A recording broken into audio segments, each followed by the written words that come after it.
မေအိမ်မကမကြီးမပါဘူးမိုးမဝင်တဲ့အိမ်လေးတစ်လုံးပဲပင်ပန်းမှုတွေကြားမှာတော့ပင်ပန်းမှုတွေကြားမှာတော့သားသမီးတွေအတွက်ပဲအသက်ရှင်နေခဲ့တယ်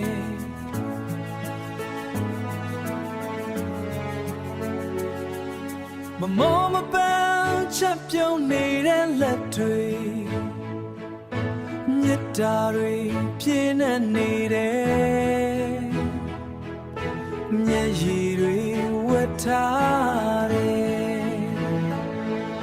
အမေမပြောတဲ့နာကျင်မှုတွေရှိတယ်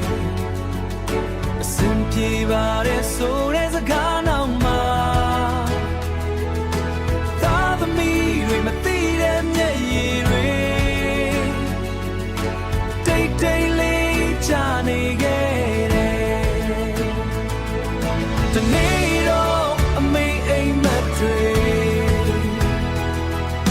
အမှန်တကယ်ဖြစ်လာစေချင်တယ်